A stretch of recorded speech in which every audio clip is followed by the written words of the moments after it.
Assalamu alaikum wa rahmatullahi wa barakatuh.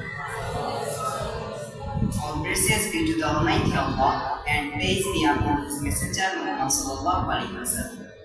I cordially congratulate the honorable judges and listeners. Dear audience, I will share with you some parts of the topic I wanted to observe. Salat is the most important principle of Islam. Allah subhanahu wa ta'ala says, Inna salata tanha anil fahsha'i wal munkar. Obviously, Salat prevents a Muslim from all evil deeds and another nation and establishes the prayer for my remembrance. Taha verse 14. Nabi Karim sallallahu alaihi wasallam said that, Sallu kama ra'aytumuni usalli.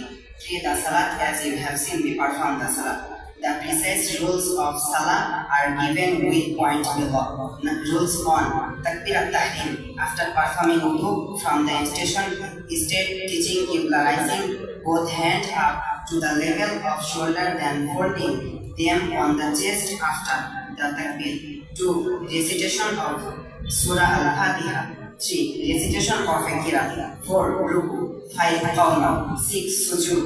7. Jalsa, their supplication in final sitting. A. Tashahhud. B. Durud. 3. Dua Mafruha. And last 8. Taslim, saying salam to end of the prayer.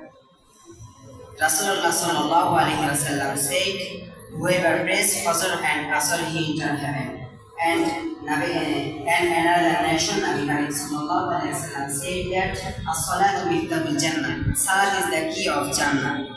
And therefore, let us express heartfelt gratitude to Allah, to the great Creator. Let us engage it is performance in the method taught by His sent angel Jibril and demonstrated by last Prophet Muhammad sallallahu alaihi wasallam. Let us bow our heads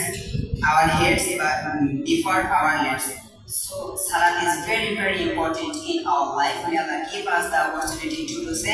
Thank you all. Assalamu alaikum wa rahmatullahi wa barakatuh.